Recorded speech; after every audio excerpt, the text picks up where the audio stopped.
Pinagpapaliwanag ng LTFRB ang 8 bus company na iligal na nagpatupad ng taas pasahe. Ayon sa PTEX, biyaheng Bicol ang mga nasitang bus na nagtaas pasahe kahit na sinuspinde ni Pangulong Bongbong Marcos ang taas pasahe. Naisumbong na raw sa LTFRB ang mga ito. Nanawagan naman ang LTFRB na wag sanang samantalahin ang Semana Santa para maningil ng mas mataas na pasahe sa mga gustong makauwi sa kani-kanilang probinsya. Isinusulong ng isang mambabatas na imbestigahan ng Kamara ang pagsirit ng presyo ng diesel sa bansa. Gusto ni House Senior Deputy Minority Leader Leila De Lima na masilip kung bakit Pilipinas ang tila may pinakamalaking dagok sa rehiyon sa gitna ng sigalot sa Middle East. Layon daw ng investigasyon na alamin kung sapat ba ang mga batas para maprotektahan ng mga consumer pati na ang ekonomiya. Susunurin daw ang price vulnerability at posibleng profiteering sa industriya ng langis.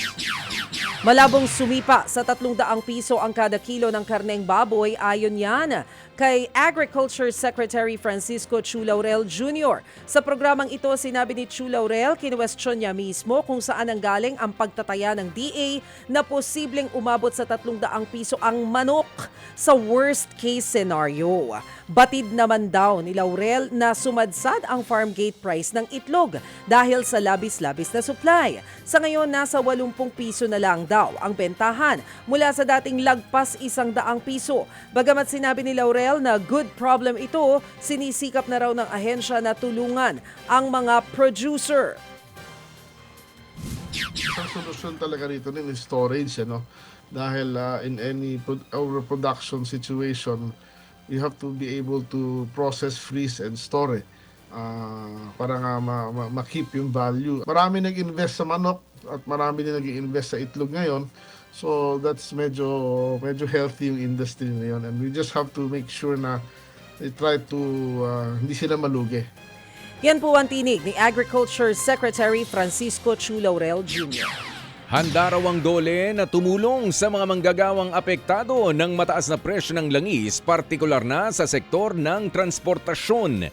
Nasa 1.2 billion pesos raw ang nakalaan para makapagpaabot ang ahensya ng pansamantalang trabaho at iba pang tulong sa mga manggagawa na posibleng mawalan ng hanapbuhay dahil sa mahal na presyo ng petrolyo. Layon daw ng DOLE na makapag-alok ng mas magandang kalidad na trabaho na makatutulong hindi lamang sa tao kundi pati na rin sa komunidad. Mga kapatid, para sa iba pang mga balita at impormasyon, sundan niyo po kami sa X, Instagram, Facebook at syempre sa TikTok, True Network PH. Mag-subscribe din po kayo sa aming YouTube channel, True Network. May website din po tayo, truenetwork.ph. At pwede nyo rin po kaming mapanood sa Channel 19 ng aming True FM TV. Lagi pa rin makinig sa radyo dito po sa 105.9 True FM dahil dito, laging true sa'yo, kapatid. Ito tayo sa totoo, tunay at tapat.